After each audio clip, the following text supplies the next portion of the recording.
Hi boys and girls, I hope you're all well and are all staying safe.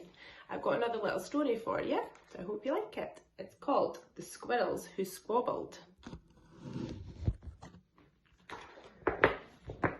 In a towering forest where summer had been, the cool air bit fresh and the mosses grew green, and as autumn edged in and the sky raged red, the sleepiest creatures got ready for bed.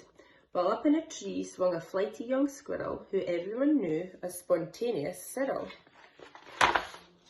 Now most foresty folk had seen to their needs through the plentiful months of mushrooms and seeds.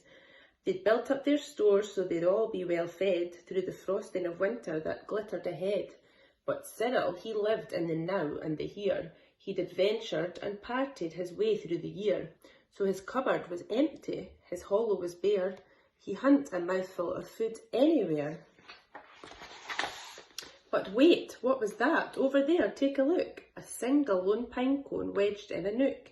He squealed with delight, and for very good reason, for inside were the very last nuts of the season.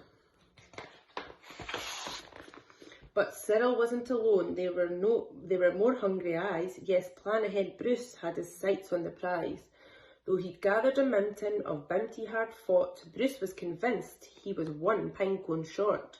I simply must have it, he wistfully cried, as he dreamt of the fresh, juicy pine nuts inside. So as Cyril set off on his way to the ground, Bruce, he was also last pinecone bound. They sprinted and scurried with no time to gamble. They scratched at the bark and their scampering scrabble. But their panic and haste shook the tips of the spruce, and the pine cone, it trembled, and then it came loose. Both squirrels gave chase at a lightning pace. This was the start of a wild, nutty race. It's mine, shouted Cyril. No, mine, hollered Bruce. You don't stand a chance. Give up, it's no use. I'm hungry, cried Cyril. This cone is not yours. Stay back, shouted Bruce. This cone's for my stores.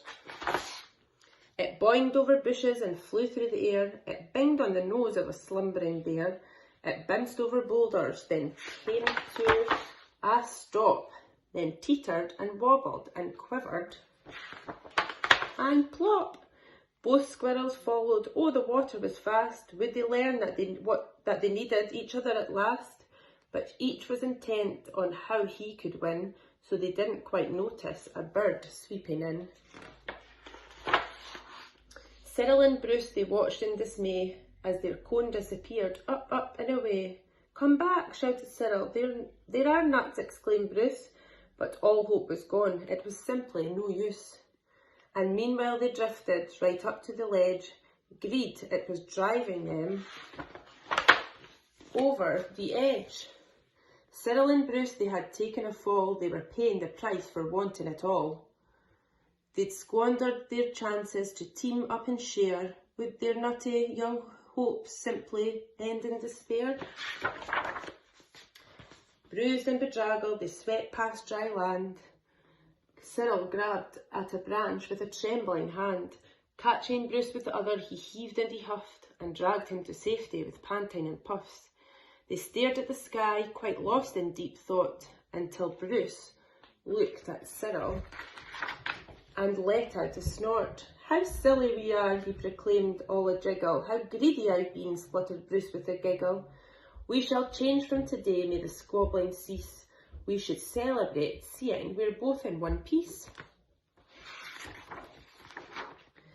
From that day and forward they made a great pair. They would gather together and fun they could share. Yes, Cyril and Bruce, they knew in the end